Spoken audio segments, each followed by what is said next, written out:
For months, we have said there were two guys the Saints couldn't afford to lose on offense. Derek McCoy. Woo. Derek McCoy. Well, put them all together. You can't lose him either.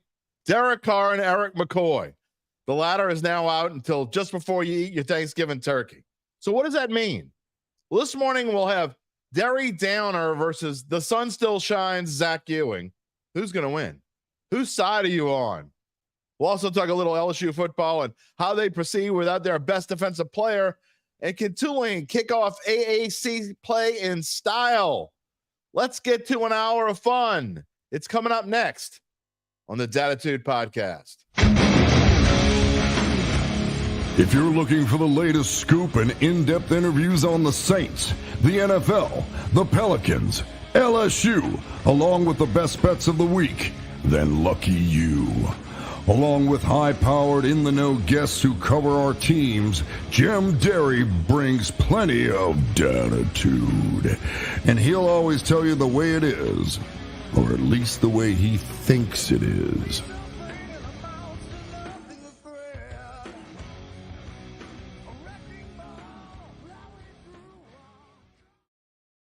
Where you at, New Orleans? And hello to my friends elsewhere, everywhere, out there, who are wondering if the Saints can talk Willie Roaf into coming out of retirement. I mean, he's only 54 years old. Probably could still play, huh? I don't know. No? What about Max Unger? He's only 38.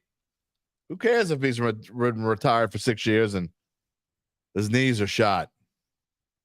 I don't know. All right. That's why we got Zach on this morning, because we're going to have some fun, because Zach thinks I'm overreacting.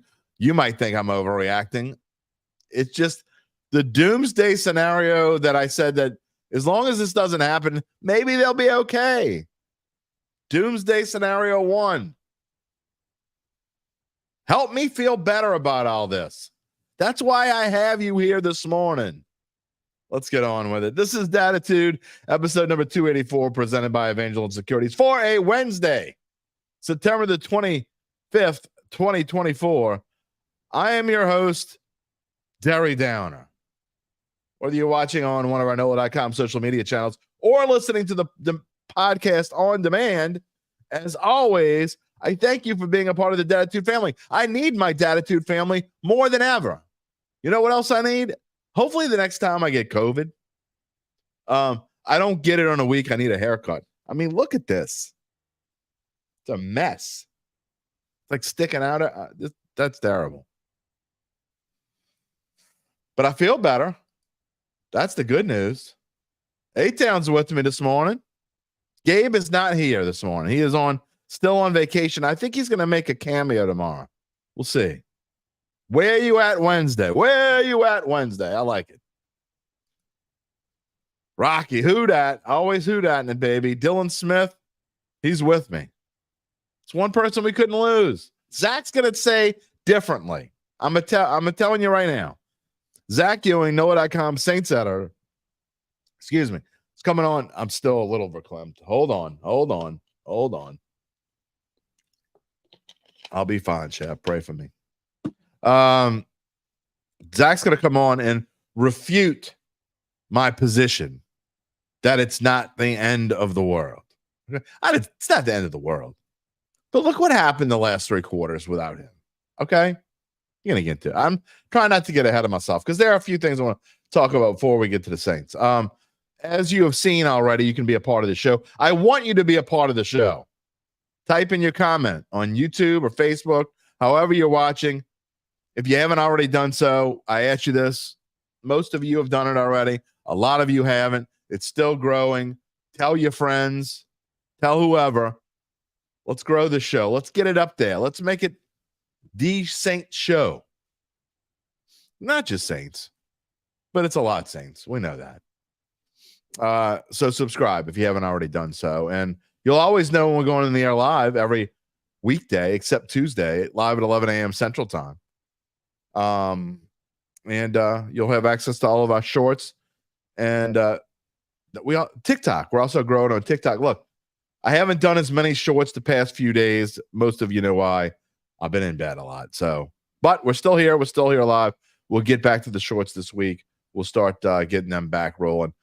We've got our betting show coming up tomorrow. Our best bets. I had a pretty good week last week. Again, UBN, I can make fun of him. I don't know what his final tally was, but I know when he went head to head with me, he lost. Just saying that. I don't think we have a crossfire this week.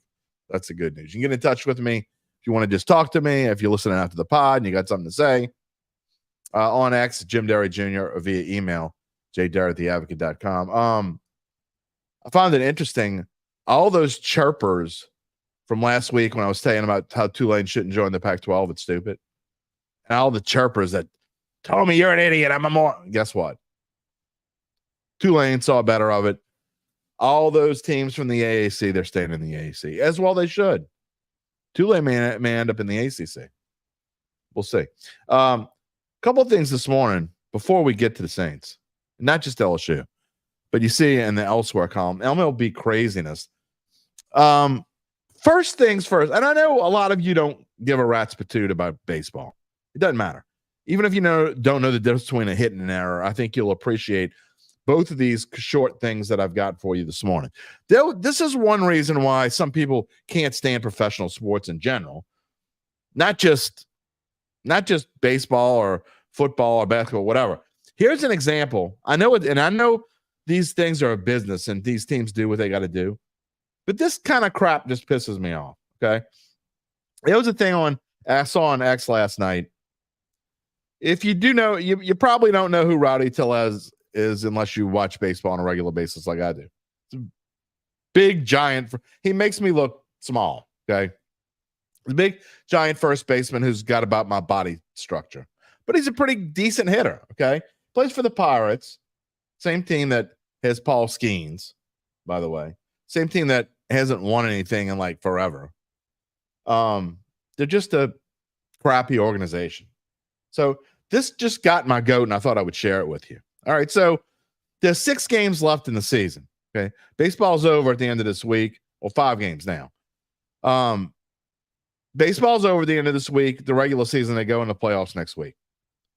Pirates aren't making the playoffs. So this guy, Rowdy Tellez, had a bonus in his contract that if he had 425 plate appearances, he would get an extra $200,000. Chump change in the world of professional sports, right? 425 plate appearances. So what did this team do? Going into yesterday, he had 421 plate appearances, which means he was going to do it in one game. Almost certainly. Almost 95, maybe not 95, but yeah. I mean, he bats fourth. So 95, 98% of the time, you're going to get 4 plate appearances, right? He only needed one more game. What did they do? They cut him. They cut him. A guy that was a regular and played all year, 421 plate appearances, they cut him with 6 games left. So he couldn't get that $200,000 bonus.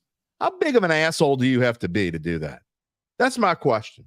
I mean, you have to be to save $200,000 in professional sports, which is like a bag of peanuts, not even to average Joe. You're going to cut this dude who's busted his ass for you all season? This is why people get pissed off at professional sports franchises. Now, I know most teams probably wouldn't do that, and he'll probably file a grievance and probably win. But just the optics alone of something like that, what would make you do something? We're going to cut him. Let's cut this dude. We're not going to the playoffs. Start the dude from AA. Man, they're just, at the bare minimum, that is just so ethically disgusting. UBN's late. What did he miss? Nothing yet. I was just talking about the crappy Pirates and what they did. Gabe's here. He's late. He's here. He's not in the green room, but he's here. Brian, we're going to get to, oh, well, part of it's what I just said. Who dat going to replace McCoy? No one. Yeah. BS move by them cutting that dude. I mean, it is. But here's a positive baseball thing Okay, so we had one negative, we got one positive before we get to the guts of today's show. This is something, I would say I've never seen anything like that. I've been watching baseball since I was a kid. Okay, I've never, promise you, never seen this. The San Diego Padres, who have had an interesting season, go to the wild card. This is how they finished their game last night. Now they needed to win to clinch a playoff spot. Okay, that's no big deal. A lot of teams win, they clinch a playoff spot this time of year. It's not that big of a deal, right? It's how they won. They clinch a playoff spot, win a game against the Dodgers. This one, I'm not even going to tell you how they did. I'm going to let you see it. It's a 30-second clip. This is literally unbelievable. You can't even write this in a movie because no one would believe it. Rojas on the ground at third. Machado touches third, fires to second. Out at first. Oh my goodness! It's a triple play. It ends the ball game. The San Diego Padres have clinched their spot in the postseason after a magical 2024 campaign. Will this finally be the year for the faithful? A triple play to end the game and send the Padres to the postseason. It doesn't get any better than that. Who the hell clinches a playoff berth with a game-ending triple play? I mean, I can tell you, like I said, you'll say, "Oh, I've never seen that before. That's something that's crazy." Yeah, you won't believe. No, I've never seen that before. I've never seen a game won, much less clinch a playoff berth on a triple play. You can like baseball or hate baseball. It doesn't make a difference. I mean, even if you don't like baseball, that's just insane. Gabe's saying his Astros beat Zach's M's to win the AL West. That's a positive.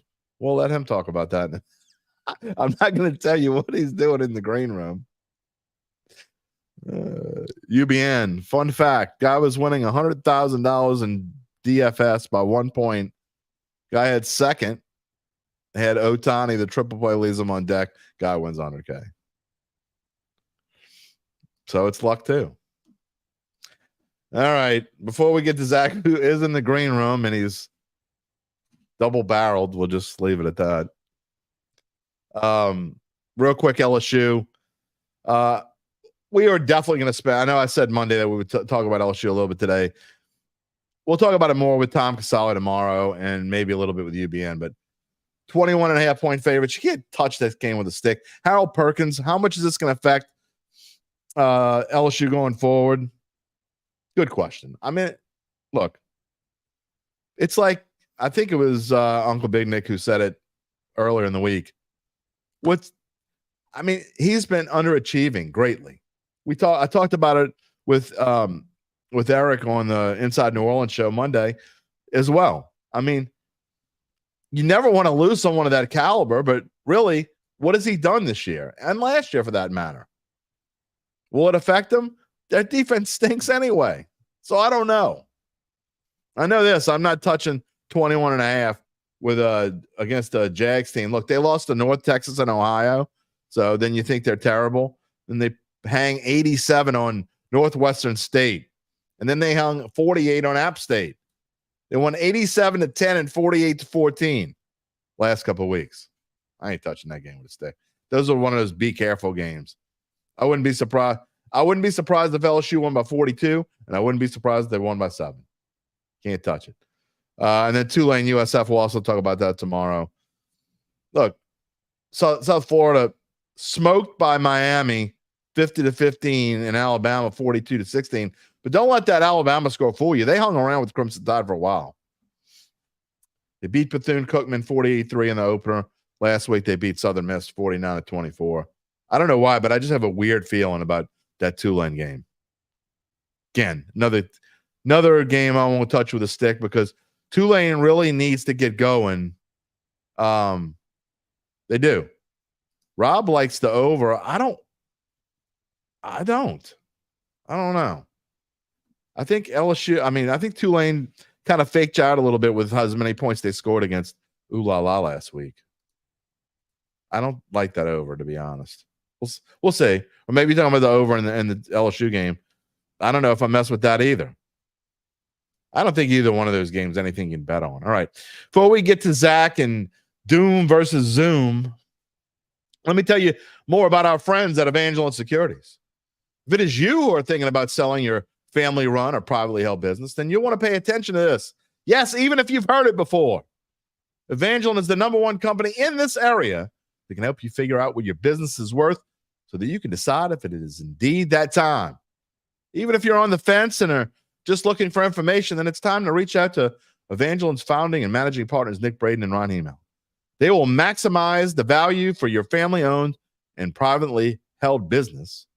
And they can do that by scheduling a complimentary evaluation. You know Nick and Ron are homegrown and ready to serve the people that they love here in South Louisiana, which is why they have offices on Poydras Street and in Lafayette. They can help you forget about the Saints' offensive line in a big hurry.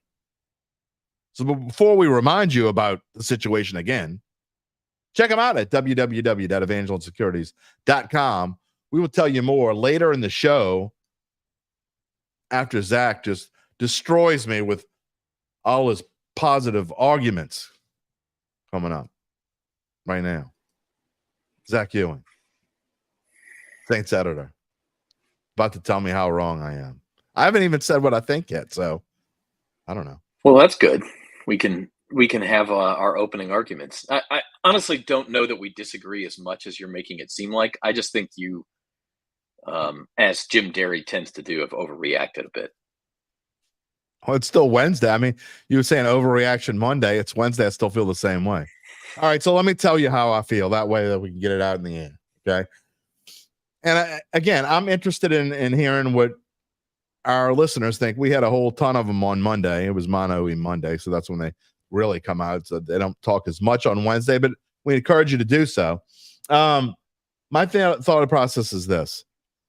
I said for months, I thought, and I still think this, obviously this team can't afford to lose Derek Carr because then you're in a different kind of hurt. That being said, I still think Erik McCoy is the most important piece to this offense because you're talking about an entire shift. Okay. You still got Fawaga at left tackle. You still got Penning at right tackle, who's done better than I think we expected, but still not great, by the way. But now you're talking about moving Lucas Patrick, who wasn't even really a starter going into the season, or it wasn't a starter like, let's say 5 weeks ago. He became the starter at left guard. Now you got to move him to center. And you got to put either Saldivari or Udo in at left guard. Udo looked completely lost. So just the domino effect. Lucas Patrick is a major step backward from McCoy. And we saw what happened. The Saints couldn't get anything going when McCoy left the ball game against the Philly defense that, man. So that's why I'm worried about where this team is going forward. Yeah, look, like I said, I don't think I disagree with you as much as maybe you're making it out to be. It's a big loss. Erik McCoy is a very good player. And so let me couch everything I'm about to say by being clear about that point. He is a good player. And we'll see today, probably we'll have a better idea of what the Saints plan to do. Right. You mentioned one possibility, which is what they did in Sunday's game, move Lucas Patrick over to center and then replace Patrick at left guard. The other in-house possibility would be to elevate Shane Lemieux from the practice squad, have him play center, and keep Lucas Patrick at left guard. And so then you're only changing one spot. Although I don't know, we'll see. I think the Saints have other problems on the offensive line. I think Cesar Ruiz left the game. He came back. He may not be fully healthy either. He looked terrible on Sunday. He did, and I was actually going to ask you, what about the possibility of? I know it's probably unlikely, but they've done it before with him here. I mean, Ruiz is naturally a center anyway. I mean, why wouldn't they think about moving Ruiz to center? And I don't know, maybe you leave Patrick at left guard and you put Udo at right guard, and at least Carr could see what's coming at him. Yeah, I just don't know the ins and outs of where those guys' strengths are specifically. You don't want to start moving people around to positions they're not familiar with, and that causes all sorts of other problems. So we kind of have to trust the Saints are going to do what makes the most sense. But I would look for, whether he starts or not, for Shane Lemieux to be elevated from the practice squad. That to me makes a lot of sense, because otherwise you have no backup center, right? Especially if Ruiz is hurt. He had his issues in preseason. Again, that doesn't necessarily mean everything, because we saw Penning looked awful in preseason, and at least he's looked serviceable so far here in the regular season. But I guess my argument comes from two places, and one is you texted me on Sunday after the game saying the Saints might not win another game without Erik McCoy. That's Falcons not exactly how I put it, but okay. I'm pretty sure that's how you said it. I could go back and look, but that was like 10 minutes after the game. That may have been an emotional response. Okay. Although you did double down on it. I think last night we were talking about this segment. You said you wouldn't be surprised if the Saints were 2-8 by the time. No, you said something about, I guess they're going 2-9, and I said it wouldn't surprise me if they're 2-9, and didn't say they were going to be 2-9. I would be shocked if they lose 8 games or 9 games in a row. I would be completely shocked. And that's really my point. Is that is Erik McCoy a big loss? Yes, he's a good player. He's an all-pro type player. He's one of the top 2 or 3 centers in the league, if not the best center in the league. Okay, no center in the history of the NFL has ever been as important as you're making him out to be. That's my main point. Where do you get that from, though? I think you can go back in time, and it's, one thing, and Mike Detillier is a regular on the show, and I say regular once every month or two, and he's talked about this, we talked about this in the offseason.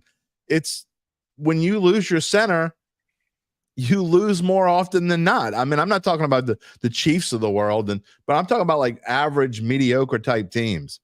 I mean, when you lose your center, at least if he's a good center, I mean, you may have one that sucks and you move on, you do whatever. But I mean, just look at it.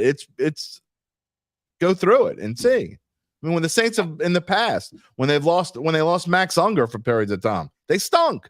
Even with Drew Brees, you can't losing your center is like losing the captain of your offense, except for your quarterback. So just a couple of points of logic to counteract that. Number one, if centers were that important, they would be the highest paid non-quarterback player. It wouldn't be left tackles. It wouldn't be defensive ends. It wouldn't be wide receivers or corners. Centers aren't paid nearly like that. The market has told you where centers are valued. And I'm not trying to put down centers. I'm not trying to put down I hear you, Erik McCoy, but the market has told you where centers kind of rank in the hierarchy of how important they are. Number two, the betting market, another market where people earn money or lose money, has also told you that centers are just not, like, if you lose a quarterback, if Derek Carr were to go out, that line would be what, Falcons -7.5. It'd be a 6-point shift. You and I both know that the betting markets overreact as often as they underreact, and they don't have a clue of how important Erik McCoy is at this team. They really don't. And I think, like, even if Chris Olave went down, I would argue Chris Olave is a more important player to this offense than Erik McCoy.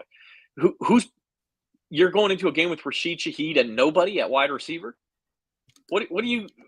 I think they're going to blanket Shaheed with triple coverage. The Saints have proven throughout time that they can get around not having their number one receiver and find somebody to throw to or get the ball to. Now, if you were missing like Olave and Hill and Kamara, then yeah. But I'm talking the domino effect of losing McCoy. It's not just losing McCoy, who clearly, and I don't care what anybody says, Fuaga is only about to play his 4th NFL game. McCoy is clearly your best and most important offensive lineman. But what follows with that is what else has to happen.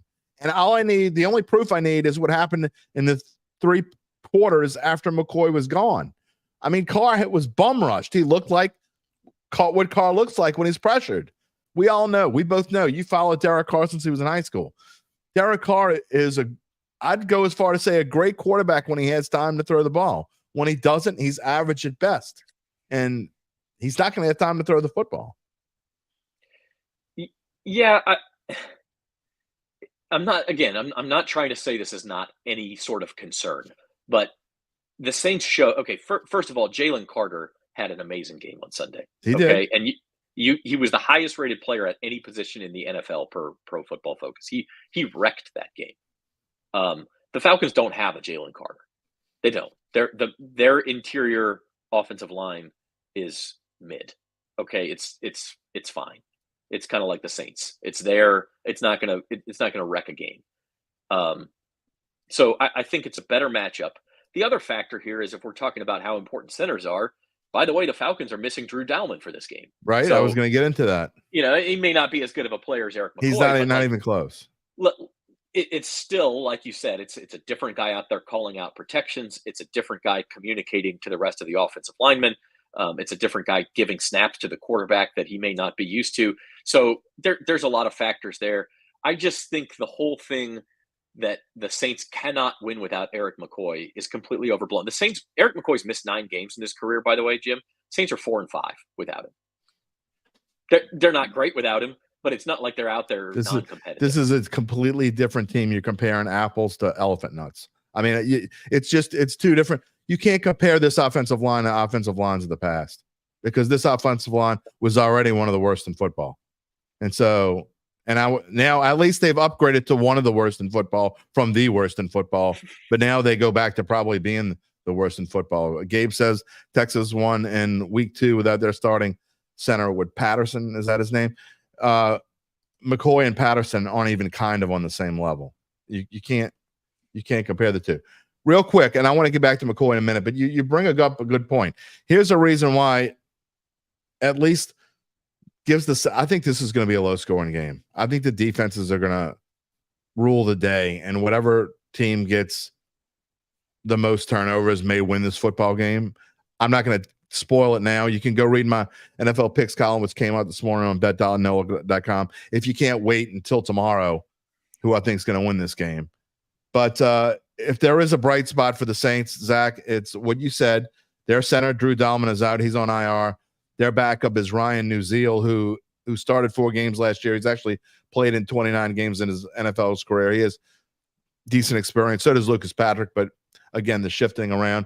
Their guard, Caleb McGarry, he's got an MCL sprain. He's questionable.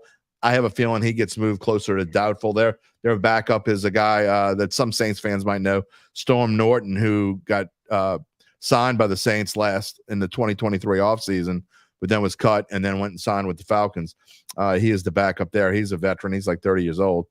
So their offensive line has issues too, but the difference is the Saints, I'm worried about what Saquon Barkley was able to do. Is this a Bijan Robinson / Kyle Pitts kind of game? Maybe a rerun of last week. There's a legitimate concern there, and I would argue that because of this McCoy situation, I think that in general, Saints media, Saints fans have kind of overlooked the challenges Atlanta presents. Besides, that offense is really good, and Kirk Cousins doesn't quite look himself, but it's been 3 weeks. Maybe I think he's looked a little better each week. If this is the week where he kind of hits that 100%, the Falcons are really good. And they are. I think that this was a game that even if the Saints are completely healthy, that was going to be a challenge. What was the look-ahead line in this game, the preseason line? It's like Falcons by 3? I think it was 2.5, but yeah. I mean, yeah, it's fairly close. And it actually got up to 2 briefly yesterday and went right back down to 1.5. So I just think the Saints might be getting a little bit too much credit with the line move. And it really hasn't moved at all in the wake of the news of McCoy. And offensive linemen in general just don't move. They don't move the needles in spreads, I think, more because I don't think handicappers you put a number on a quarterback. You're like, okay, if you lose your quarterback, your starting quarterback might make you 3 points better than an average team. But if you lose them, your backup now makes you 2 points worse than an average team. So that's a 5-point change. And you might get a Tyreek Hill or somebody like that at a skill position that might move the number by a point or so, or some stud defensive player. But really, you don't ever see a line hardly ever move because of an offensive lineman. Well, you can hide them, right? You can't hide your starting quarterback. You can, if you have a little bit of a weakness on the offensive line, you just run away from that spot. You bring a running back over there to chip a pass rusher. There are ways to get over it. If your quarterback is hurt and your backup's out there, you can try to hide. I mean, look, the Packers have done as good of a job as I've ever seen anybody do hiding a bad quarterback. Malik Willis is not a good quarterback, and they've won 2 games with him. And I think someone said that they would. I don't know. I was joking with a friend the other day that Matt LaFleur should be like have his waiting period for Canton waived, or his waiting period for Canton waived just because of the last two games. Because how do you win It's a good back coach. games with Malik Willis? I don't know. But the point is, yeah, offensive linemen don't move the needle because, first of all, quarterback is such a specific skill set that there's like 15 to 20 guys in the world who can do it at the level necessary to win in the NFL. Then there's another 15 to 20 guys who are, they're passable and you can win with them, but they're not going to win the game for you. And then there's the rest of us humans who just don't have the physical skills and can't process the way those guys can. So it's a huge difference versus offensive linemen where, not saying it's not incredibly difficult and you don't need a specific skill set, but there's just more people out there who can do it. And I think, the Saints, I just don't know. Erik McCoy went out on the third play Sunday, and no, the Saints did not play well. I don't think they were playing well anyway. They weren't. You're right. But they did go down and score in their first drive with him in there. Yeah. 15 plays, 54 yards. I mean, they kind of slogged their way down. I mean, 15 plays. You get a 15-play drive. I don't care if it goes 54 yards. It's still a 15-play drive. Yeah. You held on to the ball 15 plays. To be honest with you, I think the Saints fell a little bit victim to the game state. I think if the Eagles had scored earlier in the game and the Saints were down, you might have seen the Saints offense open it up a little bit. It was almost like it got to the point where Dennis Allen thought he could win that game 3-0 or 6-0. I say that they did go for the fourth down after the block punt, like they were going to try to score, but it almost seemed like they didn't want to take any risks at all until they were behind. And at that point, they still almost pulled it out, but they got themselves into an end game situation that didn't work out. I mean, some people don't want to hear this, but I'll say what I said on Monday. If they didn't have a moron for a coach and Jalen Hurts doesn't turn the ball over twice, it's more like 30-12 instead of 15-12. That score does not indicate how bad the Saints got their asses beat on Sunday. So can I read some of your other texts from Sunday? I don't want to go ahead. Go ahead. Let me. I just scrolled back here. I got the conversation on my laptop here. Oh wait, I'm on last night still. Let me go back. Why don't you go read some from like 2 years ago? I'm sure you can find some good ones of our fourth down conversations. I probably could. Okay. Without McCoy, the changes they have to make are devastating. Udo was completely lost. They cannot win without him, period. So yeah, you were pretty emphatic actually, Jim. They cannot win without him, period. If he's not playing next week and the line remains around a pick, I'll bet a mortgage payment on Atlanta. I did.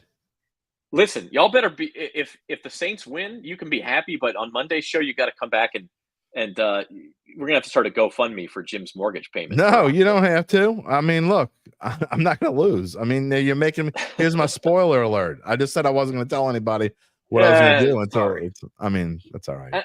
So that was right after the game, and I thought, okay, maybe it's just emotional, whatever. So I came back yesterday when it came out that McCoy was going to have surgery, and I said, I guess they're going to be 2-9, and you said they're going to be 2-3 for sure, but it wouldn't surprise me at all if they're 2-9. And here's a good one: they couldn't block LSU after he left on Sunday. They could. LSU's defensive line sucks, man. Exactly. That's the point. UBN says he's got my back. So yeah. So if we lose that mortgage, you're taken care of. But I haven't decided on my pick for this weekend. I don't think the Saints are like dead in the water here. I don't think that's the case at all. I'm not going to get into my I'm going to save my analysis, my reasoning and why I'm picking what I'm picking for tomorrow. So because everybody, I put the Crow Po' Boy in the freezer. I picked the Eagles last week, and everybody told me I was beating Crow, so I was going to have a Crow Po' Boy with Louisiana hot sauce. I got caught up in the hype and picked the Saints last week, but that was a strong pick because the Eagles were my Super Bowl pick before the year. And the other thing that gets lost in this McCoy discussion, Jim, is I still think if Sirianni can just stay the hell out of the way, the Eagles may still win the Super Bowl this year. That is one mega talented team. It's true. They might. You're right. Jeff Haspel says he agrees with me. Likely to get clocked. By the way, I haven't talked to Duncan, but I watched the Saints Insider Show. By the way, everyone, watch this. Go if you're subscribed to us here on Dattitude, make sure you go over and subscribe to the Saints Insider page. They're recording right now without me. Yeah. Oh, there you go. They're recording without Zach. We'll have one this afternoon. Yep. Wednesday and Friday. Wednesday and Friday during a normal game week. And by the way, while we're on the topic, I heard you talking about LSU. for people who want more LSU talk, we have the LSU Insider on Mondays and Thursdays. It's LSU Sports at NOLA.com is the name of that YouTube channel. So check that out too. We're previewing all the LSU games. There you go. So we got you covered here at NOLA.com. This is Dattitude, presented by Evangeline Securities on this Wednesday morning. Okay, so, and you probably agree with Duncan. There is no. He said if they played this game 10 times, each team would have won 5. What game was he watching? I mean, I love Jeff Duncan to death. There's no way they play that game 10 times. The Saints might win once, maybe that twice. particular game. Yes. Now, if you're gonna say they go back and, no, I don't agree with that. Captain I think the Eagles Sunshine. are better. I think the Eagles are better than that. The Saints didn't play a very good game. Now, once you started the fourth quarter, I think you could say the Saints could win 5 out of 10 times because they were in position at that point. But to get to position, they needed some breaks to go their way. They got an interception in the end zone. They blocked a punt. They couldn't take advantage of any of that.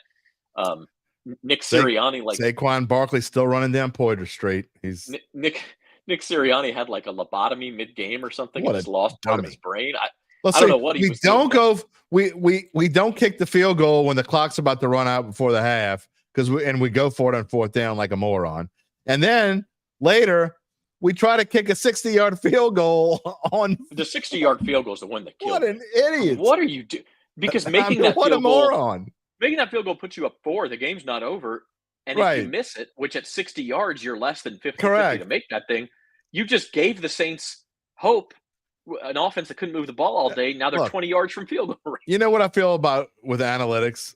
I think they're stupid. I mean, you should use your own brain's percentages, like what's the right thing to do. But in that case, I don't need any number to tell me I know what the analytics says on that. That it was just moronic. No matter how there is no analytic system in the world that says that's exactly the right move. That was not an analytic move. Ryan Shano wants to say, asked, do we think Kubiak can make adjustments now knowing McCoy is gone? And it brings up a good point because that's one thing I didn't get into. As well as Kubiak did the first 2 games, outstanding, had everyone guessing. The Cowboys didn't know what was coming. I thought it was the opposite this week. Now, maybe he was a little shell-shocked because of the change with McCoy and he wasn't sure what he could do and all that. But, man, I was disappointed because it was just the opposite. This week, I'm like, well, this looks like a run. Oh, it is a run. This looks like a pass. Oh, it is a pass. So he wasn't fooling anybody this week. And I don't know if it's, again, shell-shocked. Maybe he ran out of plays. Maybe he just wasn't sure what – I mean, he did not do a good job this past week. Yeah, and you have to give credit to Philly also. I think they circled the wagons a little bit. They didn't look very good on Monday night against Atlanta. Vic Fangio was outstanding. His game plan was outstanding. They had kind of a come-to-Jesus moment in that locker room, and I think they played their best game also. So you got to give some credit to the other side. No, I agree with that. So it's a combination. The problem is, Ryan and everyone else, what Vic Fangio did to the Saints last week, there's a blueprint now. There's going to be 5 guys on the front line. Atlanta's going to do it too this week. You can bet your sweet pippy. Raheem Morris, I don't think he's a good head coach. I think he's a lot like Dennis Allen. But the guy knows defense, and I think he'll be ready for that this week. So, 2 things. One is Atlanta doesn't have the personnel Philly does. And 2, yes, we all said after the first 2 weeks, what's the adjustment the league is going to make against this Saints offense? Well, we saw it. Now it's the Saints' turn to find the counter to that. I agree. We'll see if they can. PBM says he thinks I'm overreacting to center. We shall see. Big Sean says Atlanta wins, and he wouldn't be surprised if it's a blowout. I'm not going to say anything yet. I've already given a spoiler alert. We can't do this yo-yo thing, man. I mean, you can, but in the NFL, you can't. What is yo-yo? I don't understand what's. Oh my God! I'm not saying you are because you picked the Eagles last week, but last week you couldn't find a Saints fan who thought they were going to lose. No, I will say this. Look, a lot of you can't find one who thinks they're going to win. It's just been one. In defense of the comments I've shown, most of these people are regulars, and Big Sean did say I got to give him credit because he said that they would beat the Panthers and beat the Cowboys, and then said they would lose to Philly. So. All right.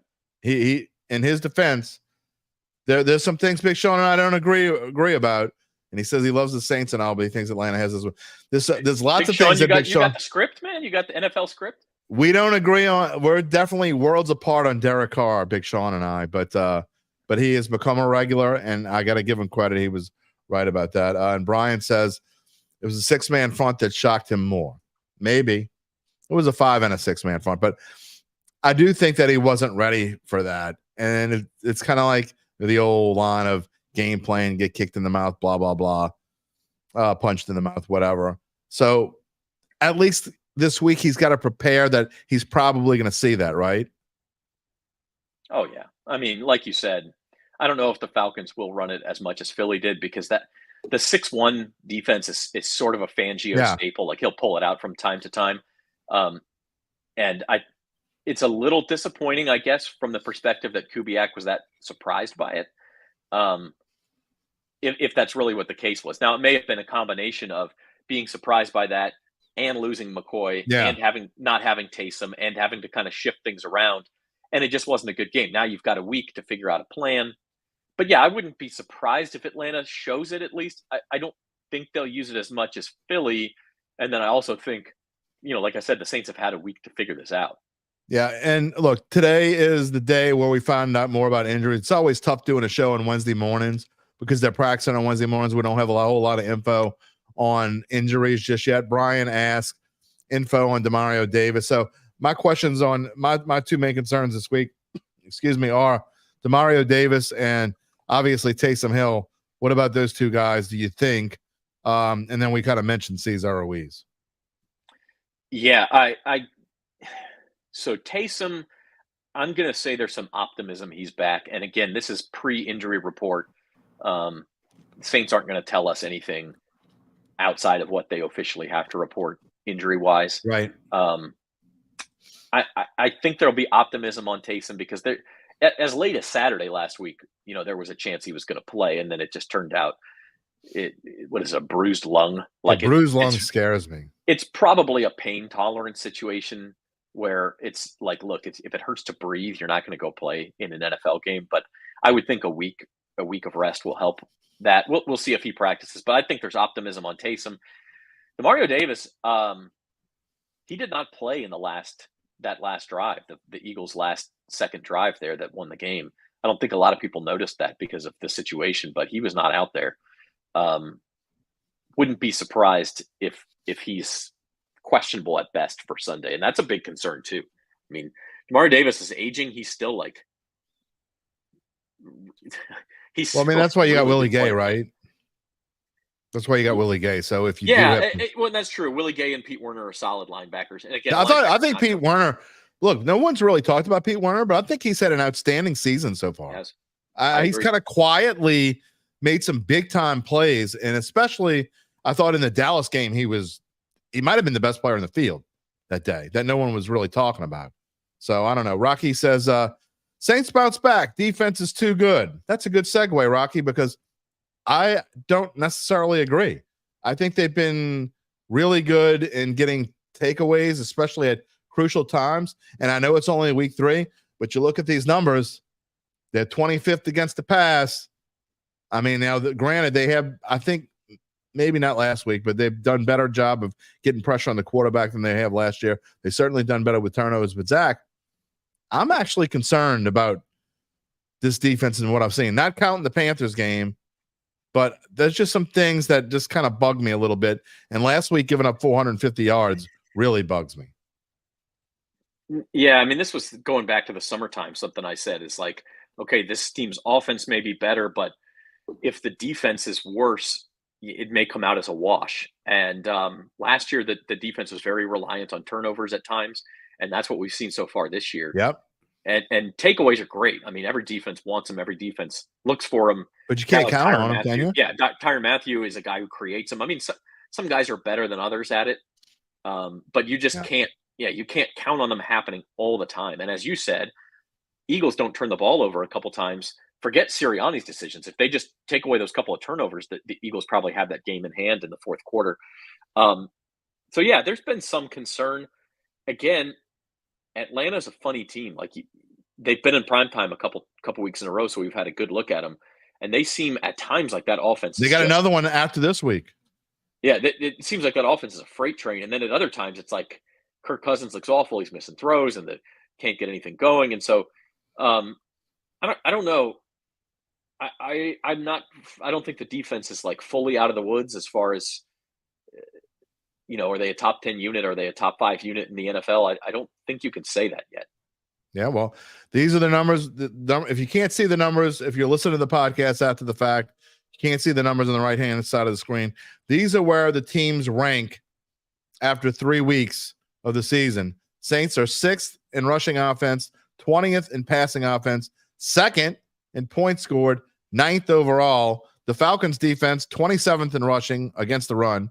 That's great for Alvin Kamara, and maybe that does help because if your O-line stinks, you can still find a way to run the ball. They're 11th against the pass, 13th in points allowed, and 18th overall. So the Saints offense against this Falcons defense, again, it's hard to compare these numbers because these are with, I'm not going to overstate it, but, with McCoy now, without McCoy, it may change the way they play offense. They may have I think you're going to see a lot more, and we've seen a lot already, but I think we're going to see a lot more screen passes. Taysom Hill's in. I think you'll see him more line up at quarterback than he has the first 2 weeks because he didn't do it a whole lot. They're just going to try to mix things up as much as they can. I think that's for sure. Yeah, I agree. And one big thing about Sunday against Philly was that they only 6 or 7 play action passes they tried, and that was more not more nearly than as much motion. More than 50% of their passes in the first 2 weeks were play action. Right. And so part of that is the game state, and if you can't run the ball, they just didn't run as many plays against Philly either. But I do think that was one concern it was like they didn't have enough time to run the play action. The Eagles were not fooled by it. And so that's definitely something to watch. And Taysom may be a big part of that, right? Like if you have Taysom in that backfield, defense has to account for that guy. You got to put a hat on him. And that may give Derek Carr just an extra second to throw the ball in those play action attempts. So we'll see. I think Taysom's a big deal too if he's in or out. Yeah, I mean, and Michelle says lucky that Taysom wasn't playing. That's why we lost. I don't think that's why we lost. Again, if you look at the stats and the numbers say, and I'm not one for these phony finals. I hate when people use this to handicap a game or whatever because I don't necessarily believe in that, but if you were ever going to call a phony final, it would have been the Saints Eagles because they got dominated in yardage and it shouldn't have been that close, but it was. So the Eagles found a way. All right. I want to talk about it real quick. We talked about Saints offenses versus Falcons defense and touched on the Saints defense and the trouble they've had against the pass. 8th in rushing yards allowed per game, 25th in passing yards allowed per game, 5th in points allowed, which is obviously great. 21st, though, overall in defense, yards per game. And then for the Falcons offense, rushing 18th in rushing, 18th in passing, 25th in 26th, 25th. I don't have my glasses on. 26th in points allowed and in yards per game. They're 20th. So you're talking about the 21st defense so far through 3 games against the 20th ranked offense. I think both these numbers are probably a little misleading. I think the Saints defense is better than 21st, and I certainly think the Falcons offense is better than 20th. I totally agree on both counts. I think the Saints, it's been 3 weeks, and you gave up 460 yards in one of the 3 games, so that's going to skew that number. And like the Panthers and Cowboys each had, I don't know, probably combined 150 yards in garbage time against the Saints defense. Those games were over. And you have to give the defense its share of credit for that. So I think the Saints are certainly better than 21st. The issue is that I think this roster, for as good as the offense can look at times, this roster is built, and the hopes for the Saints are built on the idea that this is like a top 10 defense. So they've got to get there. Yeah, no, I agree. Ronnie Griffin says the Eagles stacked the box. We didn't have usage of our tight ends because we had to max protect the entire game. We need McCoy. That's a great point. I think one thing you're going to see again, and you saw this a lot actually early on, maybe not as much this past week. So I think we'll see that again. And so I don't know that that's necessarily a bad thing using your tight ends in protection because they don't throw. It isn't thrown to him all that much anyway. but you'll see a lot of Foster Moreau and Juwan Johnson in blocking situations, and they'll be helping out because they're going to have to. No doubt about it. I will say again that the Atlanta interior defensive line is not nearly as good as Philly's, and so to say that it's going to be the same. They're just their pass rush in general. They signed Matthew Judon, or traded for Matthew Judon. I was to say, but their outsides are pretty good though. Yeah, I mean, again, it's Justin only been Simmons in the backfield. Justin Simmons in the backfield. I mean, he was reading Mahomes like a book. I guess he always has throughout his career because he's played him a lot. But he scares me as much as any. He's like Tyrann Mathieu back there. He's a ball hawk. He's gonna probably Atlanta's make a pick secondary again. is very good. Their secondary is very good. Jesse Bates is a terrific player. Yeah. Justin Simmons. They may have the best two safeties in the league, but their front seven is not that impressive. It has not been that impressive. And I Gotta just be a think Kamara game. It may be a reprieve for the Saints from that perspective, that they're not going to be facing the same type of pass rush and interior presence that they did with Philadelphia. All right, last thing before we let you go is just kind of handicapping this game real quick. And again, I'm not going to give my official pick, but I will tell you one thing that I definitely like in this game. I love the under in this game, and it is dropped considerably. It opened at I think it was 44 or something along those. It's dropped considerably. It's at 42 currently at DraftKings. You probably shop around, maybe find it a little different somewhere else. But I love the under in this game. I think this is going to be I don't know. It could very well be like a 17-10. It could be a score very close to what the Saints saw last week. I just think both teams may end up struggling. Again, Bijan Robinson scares the hell out of me. Kyle Pitts scares the hell out of me because of what Dallas Goedert was able to do. But maybe the Saints can find a way to move the ball and do, little dinks and dunks. I just don't think there's going to be a ton of scoring. Yeah, maybe not. Could be a lot like last week. I think, and I also think Dennis Allen probably plays this game a little bit conservatively again. I mean, this is a big game. It is. I know it's only week 4, but for one thing, game. We're going to see the adjustments the Saints coaching staff can make. We're going to see if they can get back on track and kind of find out who the real Saints are. And for another thing, if you look at the stretch upcoming, and it's here on the left-hand side of the screen if you're watching it live. If the Saints lose this game, you could turn that into a pretty big skid pretty quick because you're at Kansas City. And I wouldn't go that far. But you go to Kansas City, then you've got the Bucs on a short week. And I notice here, too, I hadn't even noticed this before, but if you look at the Falcons schedule on your graphic here, the Falcons and Bucs play on a Thursday while the Saints play the Chiefs on a Monday. So that's that's almost like the Bucs are coming off a bye compared to the Saints. I mean, it's a big difference. And then you turn around and play the Broncos on your Thursday night game. So it's that's right. You get the Chiefs, then short week. So things can snowball on you a little bit. And so this is, to me, is an important game. I think you'll see the Saints come out with a dedicated game plan. We'll see what the injury report looks like. Like I said, I haven't made a pick, but I do think this is an important one. Yeah, you do need to see the injury report for sure. And see what else is going on along the offensive line. Anyway, one of my plays of the week. Well, I have a play. I'll tell you, here's another spoiler. My pick of this game is in my 5 best bets tomorrow. I will say that. But I almost put the under in there because I love the under. I didn't want to make 2 plays from the same game. But, you talked about it, Zach. You look at the schedule, and that's why I put this up here. But you see, and Big Sean talks about it. He says the Falcons have played the tougher opponents this far. One of them we played and they beat. They beat on a fluke. However, I will say I don't know that. Yeah, the Steelers are better than the Panthers, and the Chiefs are better than the Cowboys. But overall, I don't think that's a good way to compare them.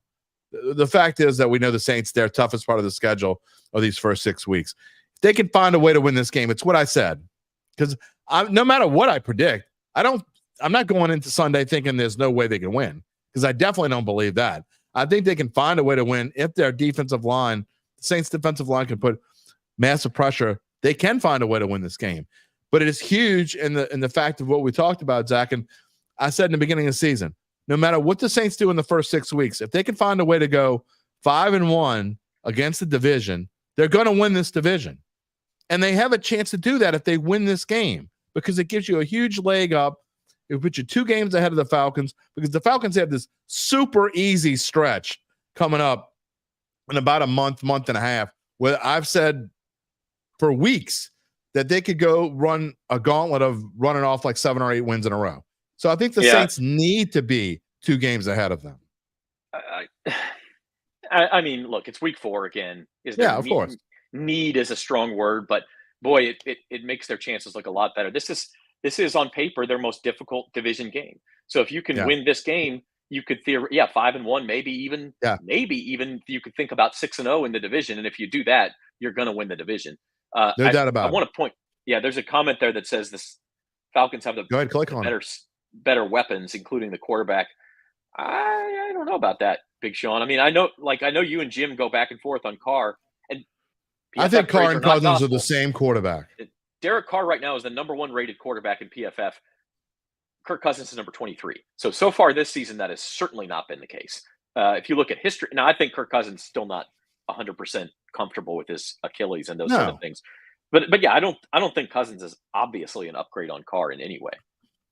Demetrius Jones says, scared of seeing the injury report. You and me both, my friend. You and me both. Brian S. Steve says, if Judon can create pressure, Simmons and Bates are going to frustrate Carr. Absolutely agree with that. But I'll go back to real quick what I said about Cousins, Carr, and I've said this a lot. I think they're the same quarterback. I really do. And you put pressure on pick 6 against Carr last year in Atlanta. Remember that? Yeah, well, I mean, you put pressure on Cousins, and Cousins is going to do the same thing. I mean, Cousins is known. And by the way, Cousins had big wins in the Dome, and he's also had big losses in the Dome.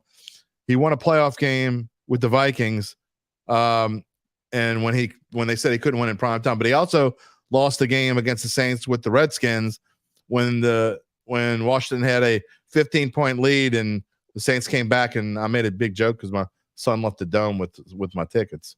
UBN wants to know, did you write all those books back behind you, or did you read them all? I've read most of them. A couple of them I helped edit, at least. I got some acknowledgments mentioned in some of these books. Okay. All right. Final thoughts before we let you go this morning? No, I mean, just it's a big game. I was looking at this. I'll throw this stat out there, I guess, to finish. If you're looking for some hope in Saints land, since I was brought on to be the optimist here. New Orleans Saints tied for 5th in the NFL with 11 sacks. Atlanta Falcons number 31 with 3 sacks. So Kirk Cousins kind of a statue back there. If the Saints could get him a few times, that would sure help.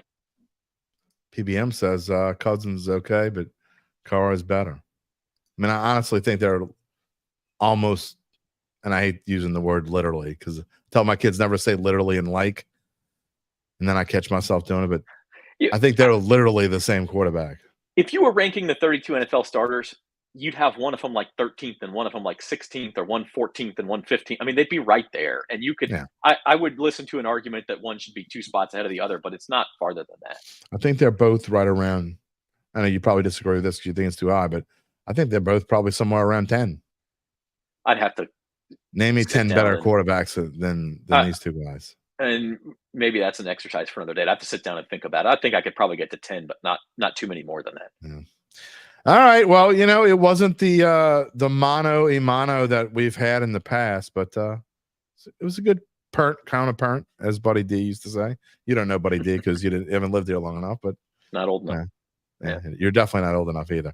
Thank you, Zach. We will talk to you soon. All right, Jim. Zach Ewing, everyone. We like to have our tete-a-tetes at different points in times, but I mean, I think for the most part, we're probably pretty much on the same page. Maybe I went a little too far in the text. I don't think they're going to be. I don't think the Saints are going to be 2-0, and I don't think there's no way. I don't think there's no way they win this game. Okay, I'm going to give you my reasoning for my pick tomorrow, because tomorrow I'm going to be a lot more detailed. Okay, there's reasoning behind what I'm telling you, and look, Vegas numbers mean something to me. Okay, but sometimes the handicappers and the Vegas lines makers, like I said before, they don't necessarily put enough stock into what happens on like an offensive line. They put too much stock sometimes into quarterbacks. And we've seen that this year with Green Bay and their lines and their spreads. I've been racking up on Green Bay this year. Look, I know Malik Willis sucks, but you're talking about the team. I don't think the team drops off that much because Malik Willis was in there. And obviously that's been the case. I've been racking up betting against Tennessee because Will Levis stinks. And they haven't put enough stock in the fact that he stinks. So sometimes quarterbacks get, just like in real life and real games, quarterbacks get too much love. And then sometimes not enough when you're talking about lines and spreads. I'm just telling you right now that this is a way bigger, Erik McCoy is a way bigger deal. You're going to find out, and I think you're going to find out the hard way, and I hope I'm wrong. I always tell you this when I'm saying something that's negative against the home team, right? Because it's way more fun to cover. We've had a lot of fun these first few, even though they lost this past week. We've had a lot of fun these first 3 weeks. Why? Because there's hope. And there's still hope.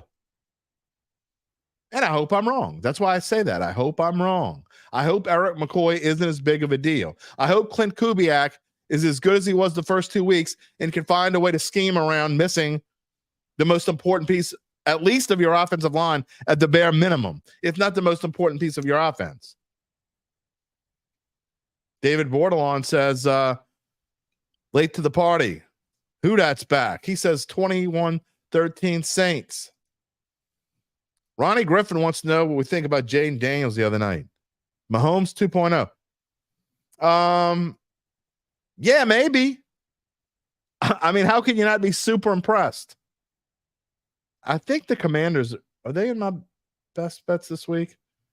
Actually, they're not, but I will talk about them either tomorrow or Friday for sure.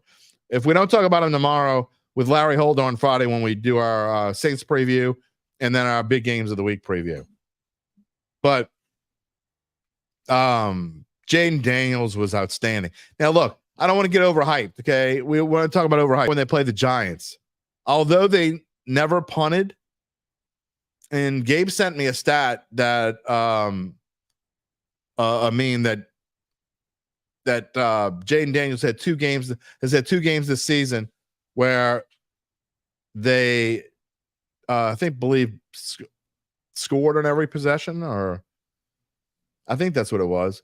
And there were like this host of Hall of Fame quarterbacks who have only done it twice in their whole careers.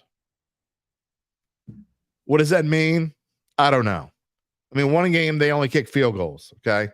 They did beat the Giants. They kicked field goals. PBM wants to know, is that the same Burrow that struggles last year, even before his injury, and 0-3 this year? I don't know that Burrow was struggling. I think that the Bengals have other issues. Their defense is awful. Again, we're going to talk about the Bengals this week, either tomorrow or Friday as well. But Jayden Daniels, man, you got to be impressed. You really do. There's no other way to say it. All right. Got a couple more things to say this morning before we wrap up the show, but I got to tell you, wrap up this hour of joy. Happy, joy. Let me tell you about something that will help you forget about the Saints' offensive lows, whatever. They're woes and lows. That's right. You got it. It's Evangeline Securities. You want to know what your family-run or privately owned business might be worth, whether it's time to sell? Nick Braden and Ron Hemel are the ones to ask. How do they do it, you ask? Well, after their complimentary valuation of your company, the folks at Evangeline will begin an extensive auction process from established private equity funds from around the world. They will maximize the return process for the founder and his or her family. Evangeline Securities is the top producer on their platform. Very few like them in this company. Very few companies like them in this area, and none with their dedication and success. That's right, their success. The Saints have success this week? A lot of you think so. Evangeline is fully licensed and ready to serve you. So get in touch with Nick and Ron about what is really important. No, not the Saints offensive line. The rest of your life. You can find them at www.evangelinesecurities.com. All right. See, now you being stealing from me. So speaking of new quarterbacks Who the Bears draft next April to play quarterback? Caleb Williams, man. See, this is what I think, Big Sean. I agree with you. Jayden's a better version of Lamar Jackson. That's what I think. I agree. And I was saying this. I was texting. I think I might have texted this to Zach the other night, and UBN. He looks like Lamar Jackson with an accurate arm. I mean, really. He runs not quite as well, but pretty close. When he learns when to run, Jayden Daniels is going to be scary. I've been saying it. I said it to Gabe too. I mean, he's going to be scary when he figures it out.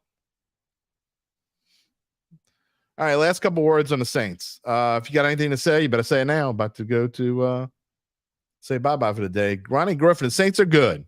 All they're doing is picking up from last year where we lost the most games by the smallest of margins in the league. We've been cooking since the end of the last few games of last year. This Saints team is real deal. No need to doubt. Sorry, I'm doubting. It's all because of the offensive line. Man, it just the thing that's killing me, and it still kills me, and I hate to keep bringing this up, but it's true. If they'd have gone out and really, really addressed this O-line in the offseason, what could they have done, Derry? I don't know. But they made signings. They made a splash with Chase Young. They made a splash with Willie Gay. They went out and signed Cedric Wilson. And I'm not saying they didn't need those guys. But what did they really, really need? Offensive linemen. You know, I was all for the Kool-Aid pick, making the Kool-Aid pick. But I'm going to go back to last year, man. You don't see, how could you not foresee what you needed? What was the absolute weakness of this team? When you go out and sign Derek Carr and you spend the money that you spent on Derek Carr, go get yourself an offensive line. I understand you couldn't have known Ramczyk was going to get hurt, but you had to kind of know. He was already starting to kind of slip a little bit. He was getting older.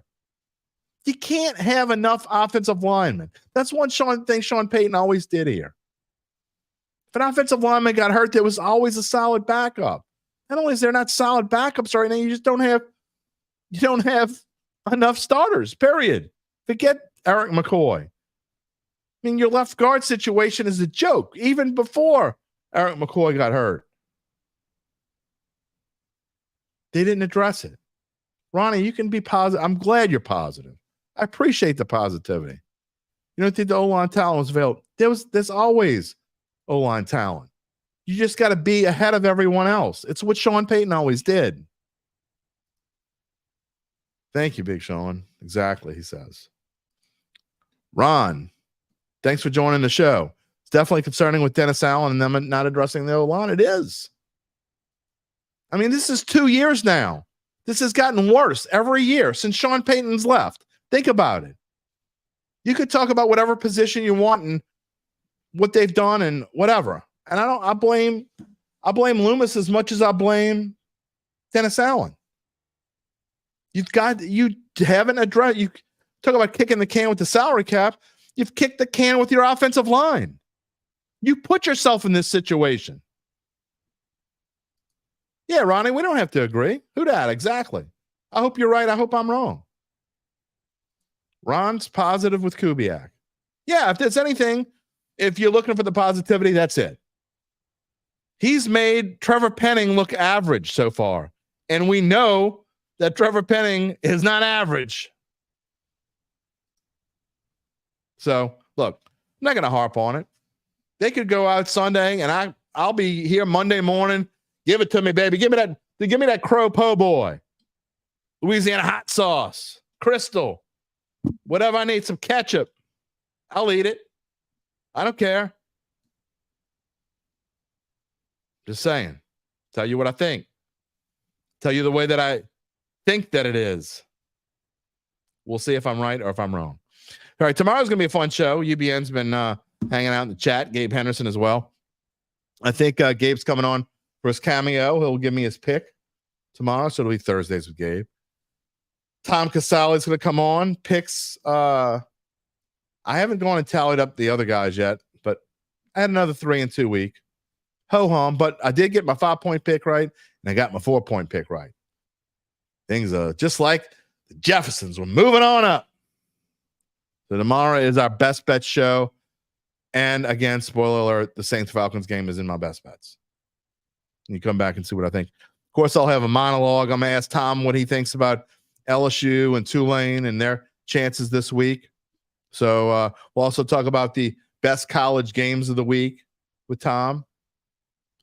Looking forward to that. And looking forward to razzing UBN a little bit. That will all be fun. Want to wrap it up for today.